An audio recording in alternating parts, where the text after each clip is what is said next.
Hello and welcome to LBMA webinars. I hope you're all doing well and have had a lovely week. For today's webinar, we are releasing the first recording from the Virtual Precious Metals Conference, which took place at the end of September. The future of responsible sourcing, sustainability and ESG was led by LBMA's Sakhila Mirza. Sakhila is General Counsel and Executive Board Director. And she hosted a panel including Tyler Gillard from the OECD, Shannon from FATF, Mthembu-Salter from Phuzumoya Consulting, Phaedon Stamatopoulos from Argor-Heraeus, and Nitesh, Shah from WisdomTree in what was the final session of the conference. This webinar will first feature Tyler and Matthew, who, in a brief summary, discuss the OECD's 3 flagship initiatives to address problems in artisanal and small-scale mining, and the FATF report on environmental crime and money laundering, respectively. We will then take a look at the panel discussion, which followed after this, with Phaedon, Greg, and Nitesh. So, without further ado, let's take a look at the recording. Good morning, good evening, and good afternoon. So welcome to the last session of this virtual conference. Hope everyone's been having some really good debates, discussions, and enjoying the panel sessions we have. I would like to say, quite selfishly, save the best to last. So yeah, today's session, or the last session today, is on responsible sourcing. The only real challenge I have is there's a lot to discuss and I only have an hour. But I do want to plug in for the Responsible Sourcing Forum that is going to be dedicated to just the discussions around responsible sourcing next year. It is going to be held in March. So what we start today, we're going to continue in several months' time, but please watch out for the communications around that. So before I actually launch into some of the discussions with our expert panelists, I just want to give you a quick update from the LBMA's perspective on the responsible sourcing agenda. I do have a pre-recorded video somewhere, so please do ask the team. There's a lot more detail in terms of what the LBMA's been doing for the last 12 months on these issues. But I just want to highlight perhaps 2 or 3 points. Firstly, to remind everybody about the LBMA's 3 strategic priorities. There's a lot to do when it comes to the responsible sourcing agenda, but there are 3 that we've been focusing on very actively. That is focusing on due diligence requirements and responsible sourcing of recycled gold, recycled material. Secondly, supporting the elimination of cash. And thirdly, supporting responsible ASM. With those 3 strategic objectives, we are launching our next version of the Responsible Gold Guidance, which will be launched in November this year. We also initiated the International Bullion Centre's work last year in November, where we issued a number of recommendations in line with these 3 strategic objectives. More information will be coming down the pipeline in terms of updates on both the Responsible Gold Guidance as well as the International Bullion Centre's work. So with that, I want to now start our formal session by introducing Tyler Gillard. Tyler Gillard is the head of due diligence unit at the OECD. So Tyler, over to you first. Well, thank you very much, Sakhila. Good afternoon, good morning, wherever you are in the world. It's really a pleasure to be here and speaking again at the LBMA's annual event. And in fact, it was 10 years ago, in 2011, that I first spoke at the LBMA Precious Metals Conference in Montreal. At that time, I was speaking to a sparsely filled room, and I was at that point really a punching bag for a lot of industry angst and frustration about the new requirements that were being introduced. Now I'm talking to a computer, so I don't know which is better. But no, really, I look back at the last 10 years with, I think, some mixed feelings on both the significant achievements that we've all achieved together, but are also at the persistent challenges that exist vis-a-vis implementing our shared drive of gold being a source of growth rather than conflict and instability and environmental damage. I think the good news is that 10 years on, we clearly have, responsible sourcing has become a market requirement in a lot of the major gold markets. It's enshrined in national legislation in most OECD countries. It's become a sort of hygiene requirement for many banks to open accounts and give lines of credits to traders in the industry. We see that the systems and the infrastructure for auditing refiners and for checking responsible sourcing is in place. We certainly see more awareness about the persistent challenges and opportunities and standards around responsible sourcing. And that's awareness within the industry, but also within public authorities. We see more transparency in terms of what information industry is reporting. And we see more money from donors going in to support some projects related to artisanal and small-scale mining. So that's the good news. The challenge, and I think the bad news, is that at a global level, criminal networks, worldwide continue to exploit loopholes in gold supply chains, utilizing gold as a currency to move assets, to launder the proceeds of crime, to finance terrorism and armed groups, and enable continued abuses of human rights. I want to say that these challenges are by no means limited to one region of the world. Initially there was a lot of focus on Central Africa, but in fact we see reports of these issues happening in almost every region and continent of the world. And while the overall share of gold affected by these abuses might be small, somewhere between 5 to 15% of global gold production, according to our estimates, its impact on development and on rule of law and our economy is significant. Even 5% of production is around $9 billion in value that's potentially being misused by criminal networks. So, this progress that we see on the one hand stands really in stark contrast to the lack of progress that we see on the ground in some mineral producing countries. We see that artisanal and small scale miners continue to face major hurdles to accessing the market, continue to often exist in mining informality and being vulnerable to abuse.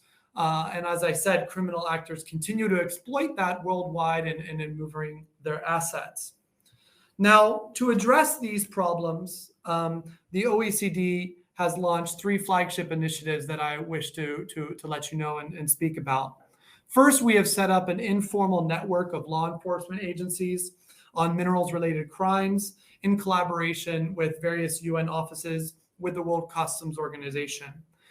This network gathers police authorities, tax authorities, customs authorities, financial intelligence community, representative from peacekeeping missions in conflict zones, UN sanctions monitoring bodies, and other international organizations. And what really began as small ad hoc meetings has now grown into regular, larger gatherings involving more than 45 countries worldwide, where investigative counterparts can share information to better understand the complex crime trends that we see emerging in the precious metals sector. They exchange best practices and investigative techniques, and they have even exchanged case information. So for example, based on the information shared on one of our last meetings, one of the members was able to secure a conviction in case linked to diamond smuggling based on the sharing with informal sharing with their counterparts in other countries.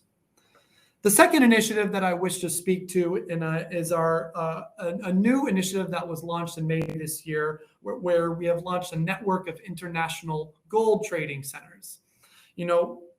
Gold trading centers, we all know, play a critical role in global supply chains by facilitating trade through the provision of financing, hedging services, and logistical services, and supporting their access to consumer and manufacturing markets. So we think that this position in the supply chain provides them with a unique opportunity to promote and regulate and govern responsible sourcing standards.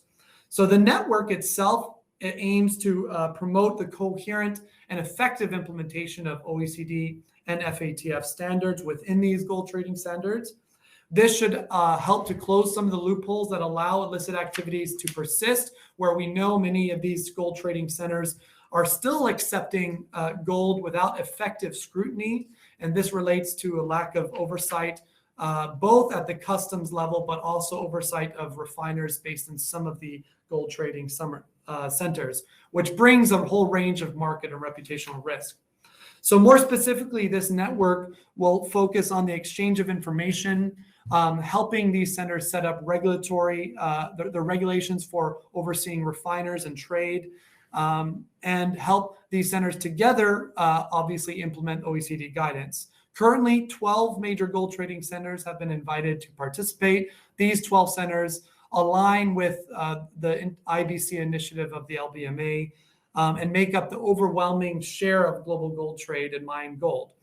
Overall, I would have to say that all the centers have expressed a commitment to implement and make mandatory OECD guidance in their jurisdictions, but many of them are still in very early days of their implementation. The last initiative I wanted to mention is just our work to support the alignment of industry programs and initiatives. We all know that the LBMA Responsible Gold Program was the first and still, in a way, no pun intended, the gold standard. But there are another number of other initiatives emerging, and we are playing a role in supporting their use of OECD standards so that we can help initiatives recognize each other and strengthen the role of refiner auditing and mutual recognition between markets. Lastly, and I'm sorry for going over, Sakhila, I did want to mention one word on how does responsible sourcing fit into ESG, or environmental social governance requirements of the market. We have seen that ESG funds have doubled since 2019, almost to $40 trillion in assets under management. I want to highlight here that responsible sourcing is part of ESG. We just are at a place now where we see markets using different terminology to speak to the same things. Responsible sourcing is about prioritizing the most severe and material human rights and integrity risks, which is exactly part of ESG.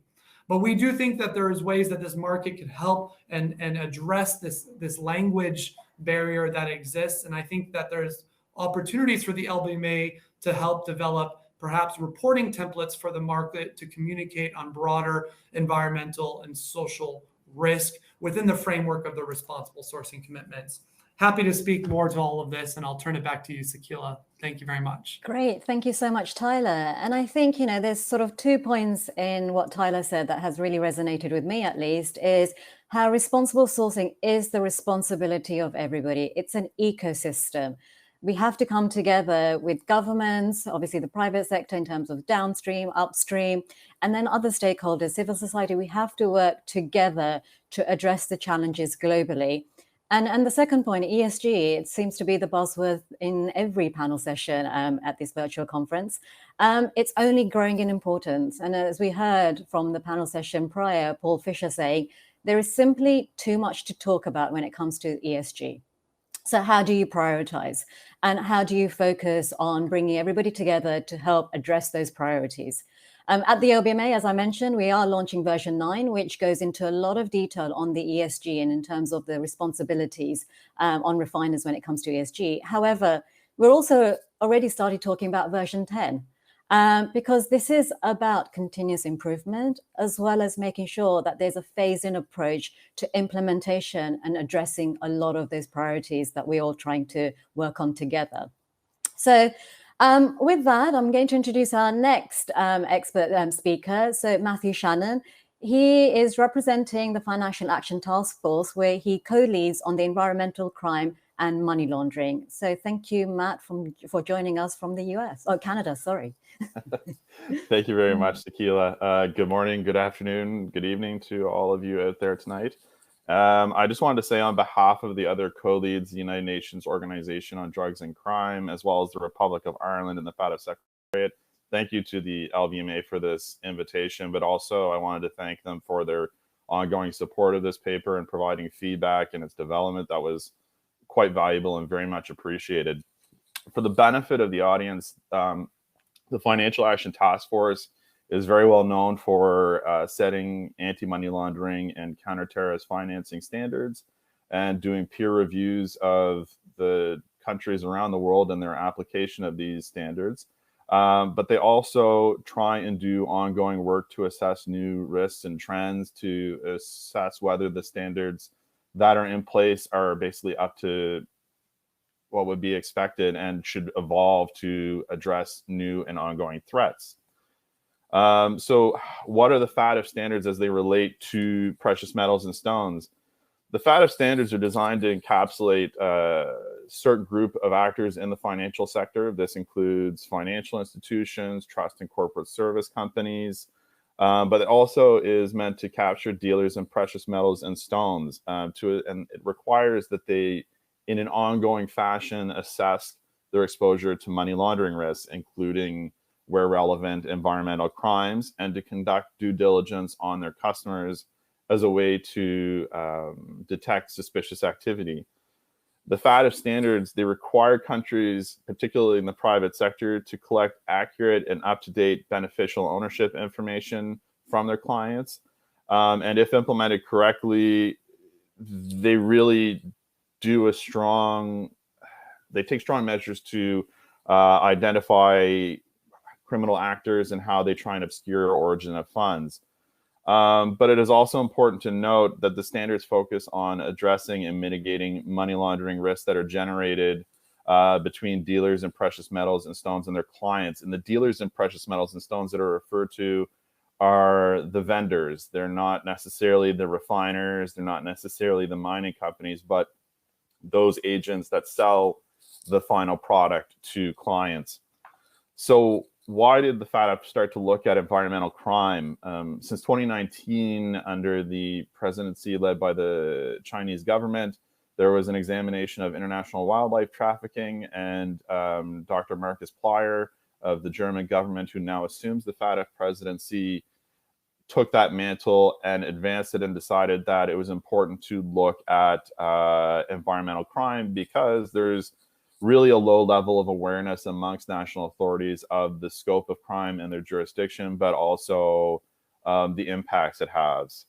So when looking at this paper, the FATF chose to look particularly at forestry crimes, illegal mining, and waste trafficking due to the significant proceeds generated from this crime. I think it's important to look at in terms of scope. Environmental crimes as a whole are one of the top proceeds generating crimes in the world. They're only exceeded by drug trafficking, counterfeit goods, and other forms of trafficking around firearms. But for perspective, the estimated value generated by illegal mining by Interpol is $12 to $48 billion annually. The broader environmental crime scope ranges from 73 billion north of 200 billion. So when we started looking at the concept of environmental crime, two continents really stuck out as good sources of information. And so for the benefit of the audience, just to show that environmental crime in one area is not necessarily going to be the same in others, what I would say is, for instance, in Africa, there was a much higher risk of corruption. There was much more involvement of politically exposed persons. Money from financiers for the extraction activity is sourced primarily from advanced economies and funneled through offshore corporations located in third-party jurisdictions. And these jurisdictions are usually known for having weaker implementation of anti-money laundering and counter-terrorist financing standards. These funds are in turn shuffled into the jurisdiction where the extraction has taken place and provided to corporate structures that are generally headed by these politically exposed persons and or their family members. Whereas when you look at Latin America, while there could be use of money flowing through the Caribbean basin, there was a much stronger role and engagement by domestic intermediaries, as we would call them, which are accountants, lawyers, trust and corporate service providers. They're much more involved. So it tends to be corporate structures that are set up in that jurisdiction that help conduct the financing. In this area and in this region, organized crime plays a much stronger role and more focused that role than in Africa. They could either be focused on purely environmental crime, or they could look at this as part of their portfolio of crimes, and it is linked to others such as drugs and guns. So how do they move the goods? They move the goods through a network that they've established either as part of their conduct of other criminal activities or networks they've established to facilitate these ones. They are very adept at finding weak border checkpoints to move goods through. And they leverage the fact that countries tend to focus more on what is coming into the country than what is going out. So they undertake significant efforts really to obscure the true origin of their goods. This is made possible through trade fraud, misrepresenting the origin of the goods, such as saying gold emanating from Venezuela, they market as originating from Colombia, or gold originating from DRC, originating from Uganda and Rwanda. This is achieved through falsified origin documents that are accessed either through bribery or document falsification networks. They also engage in under-invoicing and or they engage in commingling of products to the point that it is virtually impossible to discern the actual origin, whether it is from the neighboring jurisdiction or from the illegal origin. Where do the goods go? The pathways for precious metals and stones, I think, have been talked about by my colleague Tyler quite some time, but just it bears some repeating. They originate in Latin America, Africa, and then they proceed onward through the Middle East and onward to Asia, or residing in the Middle East. However, in Latin America, we have seen examples of the gold pathway actually moving into North America.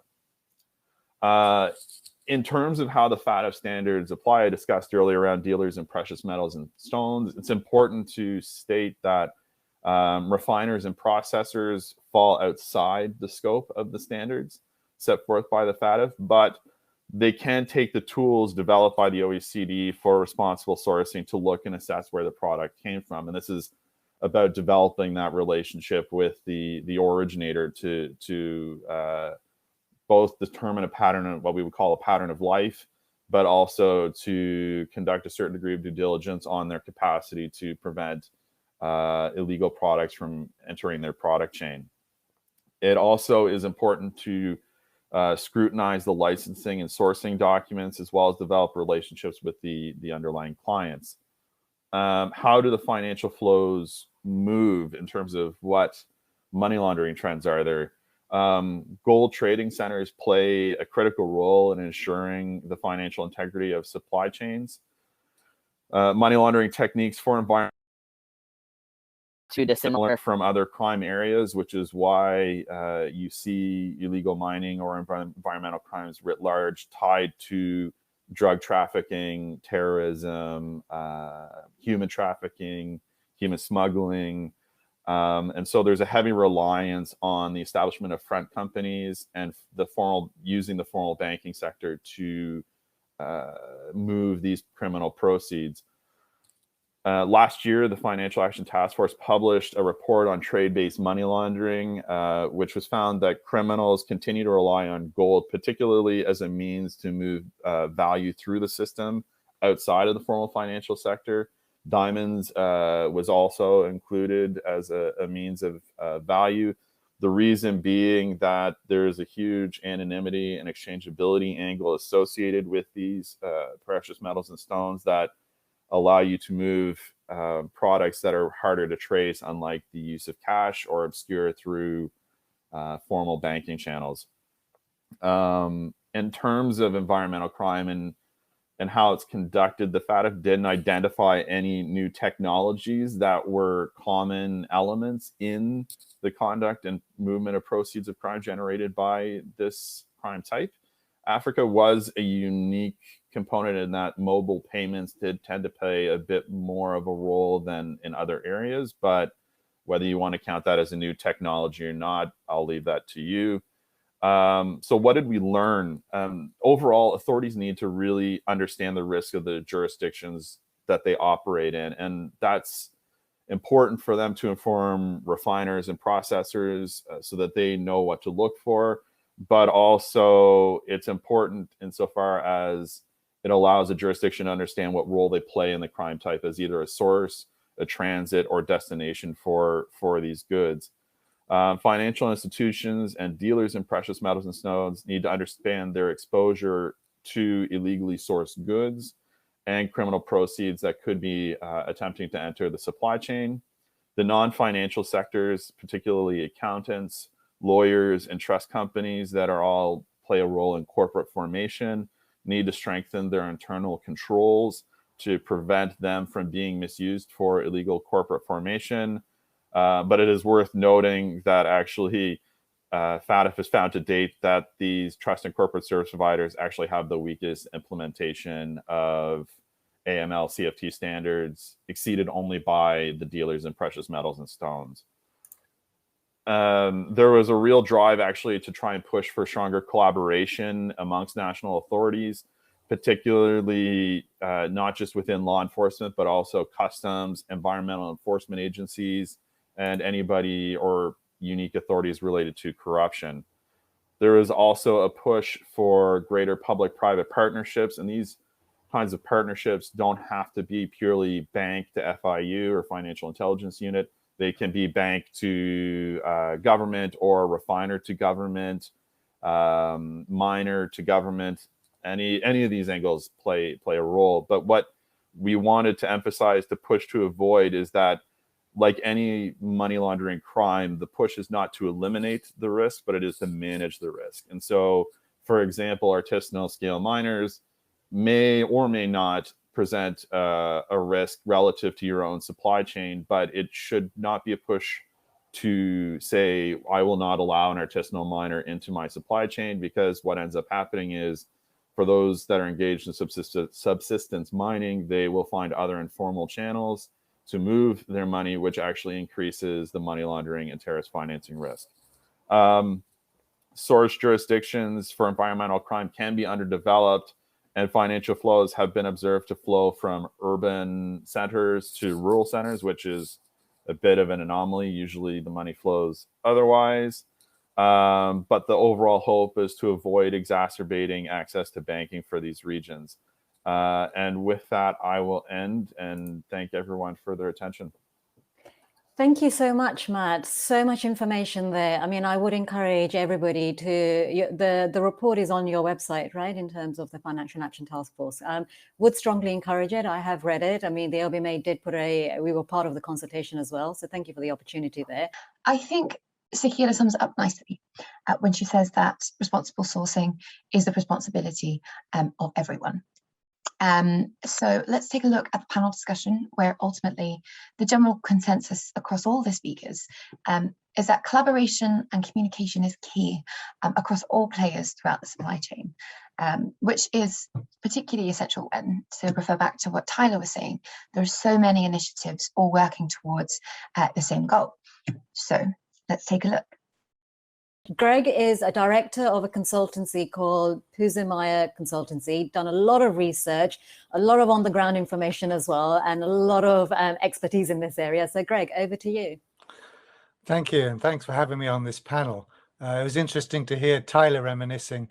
I first raised these issues about gold and conflict when I was on the UN group of experts on Congo with Ruth Crowell back in early 2010, and later spoke to the LBMA in Berlin in 2010. And I remember many participants there that just wondered what on earth I was doing, talking about Congolese armed groups at their conference. So we've come on a long way. As Sakhila mentioned, the LBMA has a responsible sourcing document that is considered pretty thorough and now coming up for its 10th iteration. And as Mark Bristow mentioned earlier, the World Gold Council has its own conflict-free precious metal standard. There's the International Council on Mining and Metals standard, which Mark Bristow also talked about. Now, all those standards stress that they don't want their standards to stop or hinder efforts to formalize and trace artisanal gold production, including in conflict-affected and high-risk areas. But on the ground, I have to say, after all these years, there are still just a very small handful of initiatives that do this. And in the DRC so far, they've generated a total of less than 30 kilos of gold. Now, Canada's Impact NGO, which has got 2 projects in Congo and Cote d'Ivoire, put out a very useful report earlier this year looking at lessons learned, which concluded that the future of conflict-free traceable, responsible, artisanal gold is unpromising unless there are major shifts in incentives and market expectations. And it also concludes that investment by downstream actors and end consumers is required to establish commercially viable models and increase the scale of production and trade of responsible gold. Now, earlier today, we heard the chairman of the LBMA talking about the reputational risk to the whole industry of artisanal gold that's not going through recognized channels. So my question is, what are LBMA members doing about this? Not just the LBMA as an organization. I mean, how about a fund with some serious money put into it from LBMA big hitters, HSBC, Standard Bank, JP Morgan, UBS, that could really help with governance structures, with training, with inventory financing, which interestingly has emerged as a major obstacle to conflict-free artisanal supply chains, but one which existing criminally financed supply chains seem to have no problem with. I think members can also work in private-public partnerships with USAID, the UK's FCDO, and UN missions, who all have programs or are planning them on this issue. And I think the aim should be not just to get a few token kilos that can go to niche jewelers, but some serious tonnage of conflict-free artisanal gold that can prove that there are alternatives. The second thing I just wanted to raise was that, as Tyler was saying, despite all the policies and the conferences, artisanal gold that has financed conflict, all of it still gets to market, and in much higher volumes than we used to think. It appears in Central Africa's case that most of it goes via Dubai, but there's increasingly via regional refineries too in Rwanda, Uganda, Tanzania. Now, in November last year, the LBMA threatened the DMCC and other refiners effectively with removal from the good delivery list, essentially for continuing failure to prevent gold that's financed conflict from entering the world market. DMCC hit back. It accused the LBMA of colonialism, I think imperialism, self-interest, hypocrisy. And at the same time, there were multiple NGOs criticizing the LBMA's guidelines for being too weak and easy to wriggle out of. So here we are, nearly a year later, and the question inevitably arises that was that threat an idle threat, or must everyone be given yet more time to comply in potentially in OECD brokered conferences, or did the LBMA mean business? And I think that acting on threats, perhaps by temporary disengagement, might help show that it does. Thanks. Greg, so I think on that point there, let me talk a little bit about the International Bullion Centre's work that we launched in November.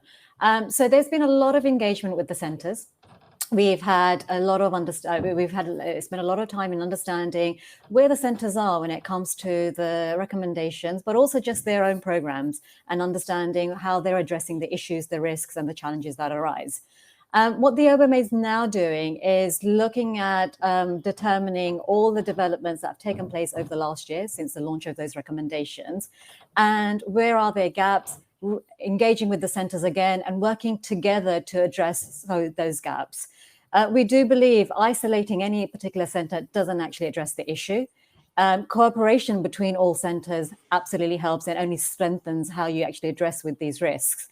Ultimately, and this is the point that the LBMA was making back in November, December last year, the lack of cooperation, the lack of engagement, and actually not furthering the responsible sourcing agenda will ultimately, and absolutely the last step would have to be disengagement. It's never been the first step. It's not something that we would ever like to start with because it doesn't actually achieve the intended result. The intended result is trying to address those risks collectively.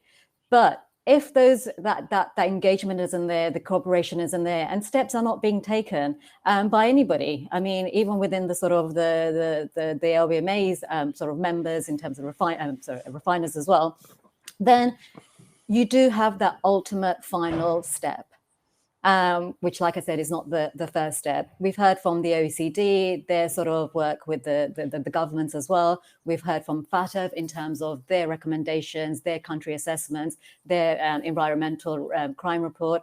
Again, we support all these efforts. We want to get behind these efforts, but together with the government and the centres. So hopefully, there will be more to come on this, and we can carry on progressing some of the work that we started almost a year ago. So I think with that, I want to introduce the final two panelists. So that's Nitesh Shah, who's the Director of Research at WisdomTree, as well as Phaedon, sorry, Phaedon, I'm not going to attempt your surname, but I'm sure you can help me out there. Phaedon, who's the Director of Sourcing and Refining at Argor-Heraeus, a refinery based in Switzerland. So thank you to you both as well for joining this session. I'm going to start with Nitesh, because I thought let's just change it a little bit and understand from the downstream, the investors, what are the expectations from the investors, and how they're supporting the responsible sourcing agenda or the ESG agenda more generally. So Nitesh. Thanks, Sakhila, and thanks to LBMA for including us in this conversation. It's great to be here, and as you say, we, WisdomTree, who are a provider of exchange-traded products in gold, and our investors are sitting right at the downstream part of the value chain. And they are, they're buying this gold alongside the jewelry markets and just, smaller industrial markets. They are clearly driving everything further up the chain. And it's clear that investors are putting ESG into consideration at a higher degree than ever before. Say 3-4 years ago, you could speak to clients and ESG may just come up in a conversation, but now every conversation with a client, it starts off with the ESG topic, and that applies across their full portfolio. Now, putting into context, gold is, a bit more of an esoteric asset for most investors. They are investing primarily in bonds and equities, and it usually requires a bit of convincing to go into gold. You sell the concept of diversification, the inflation protection aspects, and then investors invest so long as the liquidity is there. But now when they're looking at ESG, they're thinking through the lens of an equity or a bond, and they're trying to see how gold fits into their sort of paradigm. And there's a confusion point. They don't really understand. They don't know how gold fits into, say, sustainable finance disclosures, those kinds of things. So investors are looking at it, but looking at it with confusion. So I think we as an industry can do a lot in terms of helping that sort of investment, the information gap be closed. So right now, what a lot of investors do, they take so much comfort in the fact that you've got the LBMA has a responsible guidance that's been in place since 2012. It's continuously on an improvement path. So we're talking about version 9 or 10 today. So that's something that's great. But it's really figuring out in a very concrete way what exactly is in the guidance and how much new emphasis is going to be put on environmental versus social considerations. So no, thanks very much for being part of this conversation. No, thank you, Nitesh. And Phaedon, I'm pretty sure you've got a lot to kind of respond, given what you've heard from the OECD and FATF and Greg and now Nitesh. And it's almost like, where do you start with your comments? ESG, ASM, recycled gold, governments, standards. There's no shortage of points that you could actually address. So I'm going to give you a bit of a free fall here. What would you like to sort of focus on first? There's a lot coming down the pipeline with RGG 9. The guidance has almost doubled from 20 to 40 pages. ESG is definitely a lot more detail there. Recycled gold, a lot more detail. Where are the challenges for you, given the fact that this program has now grown from where it was in 2012, and how are you addressing these challenges? And we haven't even pronounced my surname, so yeah. Sorry about that. No problem. No, well, yeah, indeed, a lot to discuss, and where to start? I mean, I think I wanted to pick up on a comment that I think Gregory mentioned, as well as Matthew. And if you haven't, apologies, I'm not making it up, but someone did say it. That basically, we have ASM mines that are continuously producing, and no matter what happens, these people who are working on, for subsistence are continuously producing. And I'm not avoiding your initial question, Sakhila, but I would really like to start on from the basics, which is, what do we do with ASM material? Because after all, it is the one classified as the highest risk under all guidances, I presume, and will continue to do so with version 9, version 10, and so on. And what seems to be the case is that this material will always be produced. And if we do not engage, the material simply will take other routes and enter the international gold market. And the more other routes it takes, the more value will be lost to members of the chain, and therefore the problem will simply be shifted to somebody else. So we have to engage, and we have to mitigate the risks appropriately. And the guide for mitigating these risks is given, for example, in the RGG and in the standards that we have so far. Back of the envelope calculation, if we take 400 tons of artisanal gold, which are being produced annually, and if we assume, let's say, a 30% discount, let's be aggressive, which is value lost to the original miner. And here it's ironic that everybody knows the price of gold, but so many few people get its value. But from this calculation, we end up with $6 billion a year per year, every year.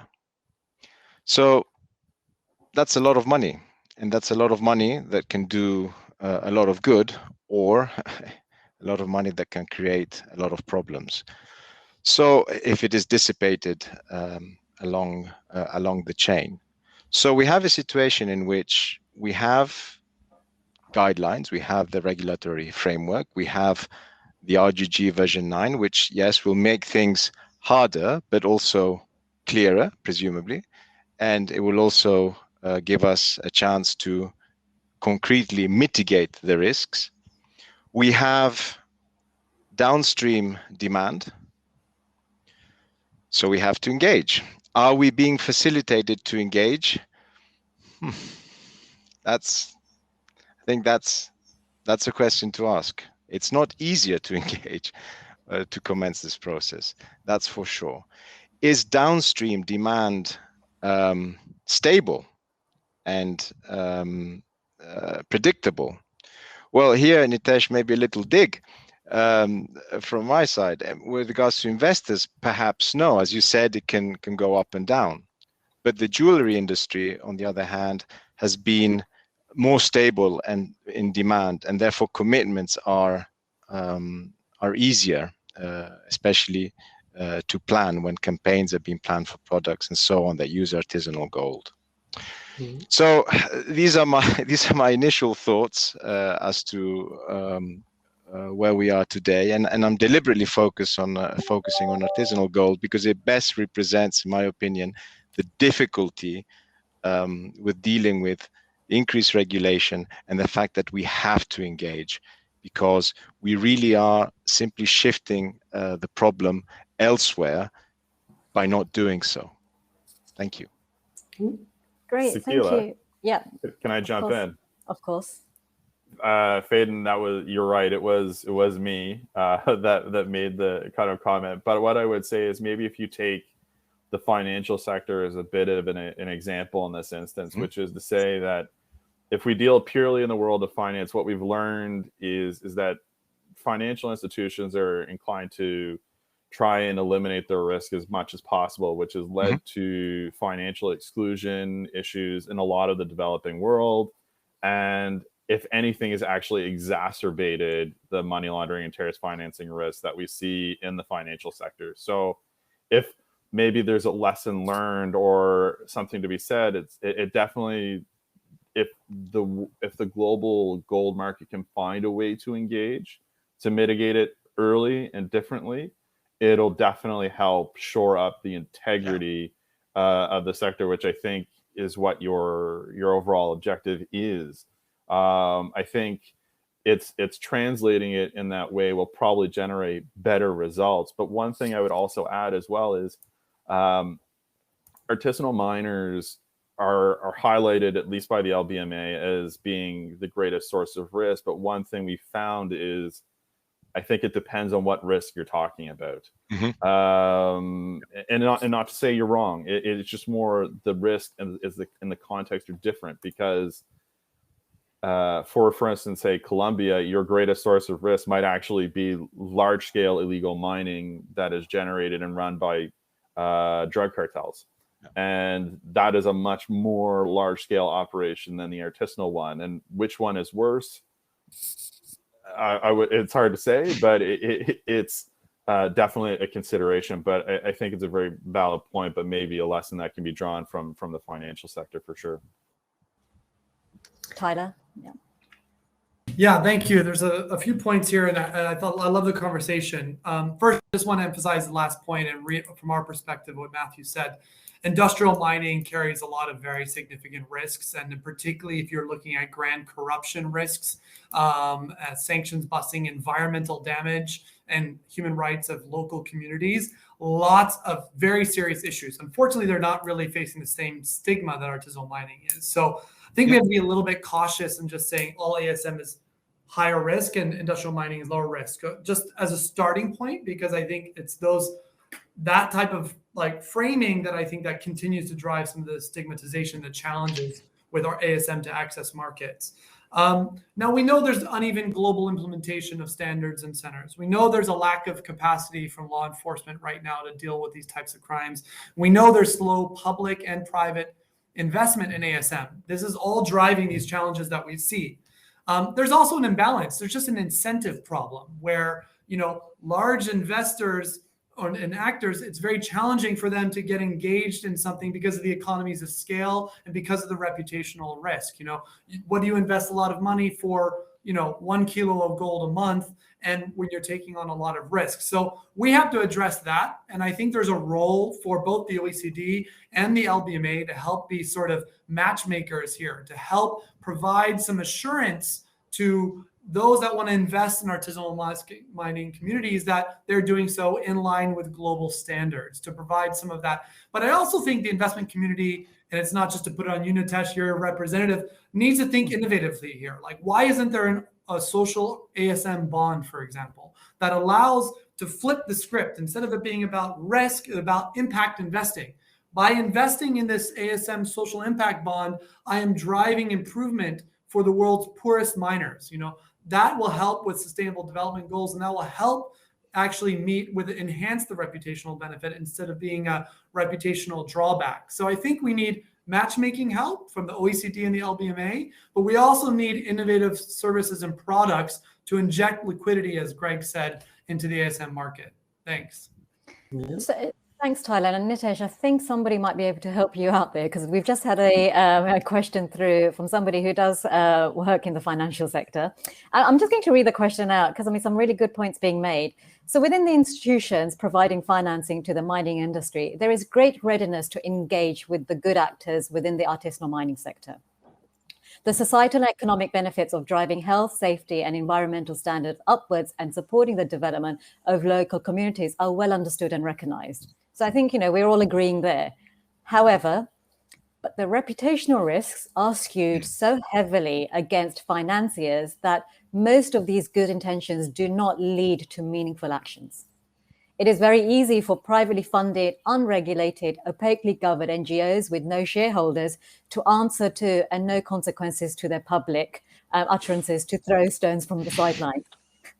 How can we begin to address this imbalance? Who would like to start with that one?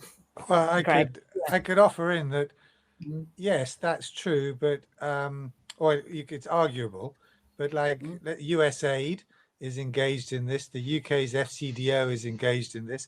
I don't know which shareholders they're answerable to, but there does seem some grounds for some private-public partnership here, where you can spread the risk if you engage with reputable international agencies, with UN agencies.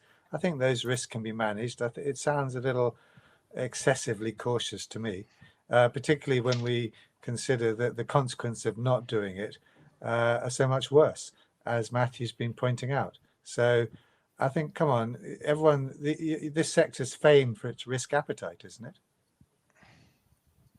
And I'd like to add that I think, investors actually want stronger, higher standards, right? That's something that they want. And it's for us, the industry, to provide those solutions, right? The ecosystem collapses if the demand dries up. So, that's obviously our role. We're trying to look for solutions here. But the big problem we face is that if we try to make a product that has a higher, say, ESG standard, environmental standard than the rest of the industry, you start to fragment the liquidity that the investor is reliant on. So the investor wants everything, right? They want to have their cake and eat it, right? They want a higher ESG standard product, yet they want to pay the low fees and have a low cost structure around it. And where is that cost being borne? I'm sure Phaedon's going to say it's not us as refiners, our margins are too thin. We in the ETP industry are already facing the downward fee pressure. So what we need to do is almost as an industry is to rise all at the same time. We have to almost do it in unison. So we're not talking about a higher ESG gold product paying a premium. It's something that's a bad ESG product trades at a discount. It would be abnormal to have a lower standard. I think that's one of the things that we need to think about as an industry. That liquidity in gold is so important. And that standardization of the good delivery bar is so important to the investor. Breaking that up would possibly put the industry on a backward track. Great, thank you, Nitesh. Just another question from somebody. And the question is whether any regulatory body is willing to certify the ASM sources that are acceptable. That would reduce the the reputational risk for financial players. So regulatory body, sorry, was that Greg or Tyler? Tyler. Yeah. Sorry. Tyler, I can't hear you. We contest that a regulatory body is capable of doing it. If you look to diamonds in the Kimberley process certification scheme, there are numerous challenges, and that really does not have the trust of the downstream sector as actually capable of of certifying that diamonds are responsible. So first of all, I'm not sure that government certification is going to provide the silver bullet, for lack of a better metaphor, that I think is necessary. But I think what Greg and I have both suggested is a bit of a combo. If you join forces with a government donor like USAID, like the European Union, like the UK, who are financing a lot of money into ASM right now and go hand in hand, these guys need private sector partners to take their gold. Right now, you have, on the one hand, too much scrutiny of ASM gold from certain regions like the DRC, and virtually no scrutiny for ASM gold from other regions, which is entering gold through recycled gold channels. And so I think that is where the problem is. May I add here just a couple of comments. First of all, these I agree, Tyler. These 8 programs are incredible, and they will provide viable ASM sourcing options. And in parallel, partnerships with single source streams in which there's a single source of artisanal mining linked to a downstream user through a refiner, through segregated refining, etc., etc. These are showcase projects, and they do one very good thing. They raise awareness, and hopefully in conjunction with these aid programs, we will get to a situation once the aid stops that it will be self-perpetuating. And that's when we need basically the strong local stakeholders who will be able to take ownership and responsibility and accountability in the end of being national aggregators, because that is what they would aim to become, because economy of scale dictates that as a refiner, speaking as a refiner, we cannot have 200 different relationships with 200 separate artisanal mining sources. It's impossible. It's impossible. Thank you. Yeah, If I can. Sorry. No, go ahead, Gregory. Well, that's why I was saying we need to get beyond a few kilos and to get some serious tonnage. And if I can break taboo here and suggest that the gold industry might have something to learn from the copper and cobalt industry, I know, shoot me, but there we've seen an alliance between UN agencies, individual manufacturers from the high-tech industry, from the vehicle industry, wanting to come in. I mean, it's arguable they've come in over too limited an issue around taking child labor out of cobalt production. But it's shown that private-public partnerships are possible, and that individual companies can put in their own money without waiting on their organization to do it for them. In this case, it would be Volvo or Apple with the copper and cobalt. And in this case, it should be, as I mentioned, these banks who do have that money. And I just wanted to pick up on a couple of elements insofar as to say that the G7 and G20 have actually both signed statements trying to push environmental crime as something that should be addressed in greater detail, including illegal mining. But what I also wanted to be a bit contrarian and say that civil society can actually be a great source of information, both for investors and financiers. If you can cut through the political dogma and get to the facts, it actually is a great source of risk information for you in assessing what your potential exposures are. If you can't establish the relationship on an individual level due to the scale, you can use these civil society organizations to help give you your broad specter risk, which, to be perfectly frank, they know more right now than most national authorities do, which, you know, is definitely something that national authorities can work on and get better at. But if for an investor or a financer, in terms of where you're moving your money, if you can't establish that long-term relationship, you can use these as a way to kind of say, you know, this is a bit outside my risk tolerance. I don't want to invest here. And that's not to say that financiers in and of themselves are inherently greedy or driven by money. I think that there is definitely inherent recognition that environmental issues are growing in importance, but this might allow you to make decisions that are more in line with your overall principles or those of your clients. Great, thank you. I mean, Phaedon, Nitesh, did you have any sort of comments on some of that discussion? It's a lot to take in. Well, look, okay, we're going to be sort of pausing here and moving to the breakout session so others can actually grill you with some more questions in a good way, because I think this has so far been really informative. I think it's been really helpful to understand what the challenges are, but actually the conversation is focusing on solutions. And how do we actually come together to meaningfully address some of those risks? And that point on together is it's the center of every sorry, hold on, something just popped up on my screen. I have to ask a few questions. So that is the center of every solution that we look to sort of put in place or work on, or hopefully, you know, actually see it being implemented. Now, unfortunately, I can't show you the breakout room because we didn't record it, but I can wrap up this webinar. All the speakers did an excellent job. It really was an incredible session. Nitesh and Sakhila both pointed out that ESG is a very popular topic. Nitesh observes it in his clients, with his investors, and Sakhila observed it, I think we all did, in every session of the conference. As Tyler mentioned at the beginning of this webinar, of the session, 10 years ago, there weren't many people in the room. Today, there are many people in the room wanting to have a conversation. It may be a virtual room, but the conversation is happening and we're all making strides in many ways. Phaedon made some excellent points, securing himself best speaker for the conference. So his prize is a 1 ounce gold coin, celebrating the 125th anniversary of the Klondike Gold Rush. This has been generously donated by the Royal Canadian Mint. So well done to Phaedon. Greg will be returning to your screens for LBMA webinars on Thursday, the 21st of October at 3 p.m. BST.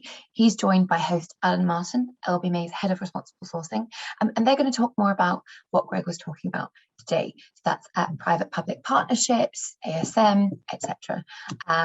So if you do want to know more about that, please do get in touch. Email us at ask@lbma.org.uk or visit our website for the registration link. Moving on to other events, LBMA has now distributed invitations to our annual dinner. This year, we're joining forces with LPPM and the European chapter of the IPMI to deliver a dinner at the very beautiful and historic Natural History Museum. Clue is in the title. Invitations have been distributed to primary contacts of each member organisation, but please send us an email if you have any questions to events@lbma.org.uk. We also have our virtual training dates filling up for both courses in December. An introduction to Local London will be held on Thursday, the 2nd of December, and how to use Local London will be held on the 3rd of December. So please do register for that. Finally, you're now able to register for next year's conference. We're going to Lisbon. If I say that enough times, it will happen. Again, if you want to know more about that, please head to our website or email us at conference@lbma.org.uk for the registration link. I realise I have just given you 3 separate emails. If you do have multiple queries, just pick one email, send us through all your questions. We'll make sure to get you an answer. And then finally, from me, don't forget to send your feedback on the second public consultation of the RGG to rgg@lbma.org.uk, another email, by Tuesday, the 12th of October 2021. You can read the latest draft on the LBMA website. Again, just shoot us a message if you're having difficulty finding that. A final shout out from me, if you haven't yet read the most recent Alchemist edition, 102nd, yay, I recommend you do. Arvid Connolly has delivered again, and we have a new regular feature called Curator's Corner, where LBMA's former CEO and resident artifact expert, the legendary Stuart Murray, who's also behind The Wonders of Gold, he shines the spotlight on his favourite items from our online exhibition.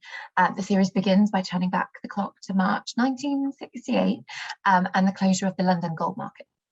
As Stuart looks at a new item, which has been contributed by Rachel Harvey from Columbia University. That's it from me today. I hope you enjoyed the webinar, and I look forward to seeing you at the next one live in 2 weeks with Alan and Greg. I hope you enjoy the rest of your afternoon, wherever you are, and that you have a lovely weekend ahead.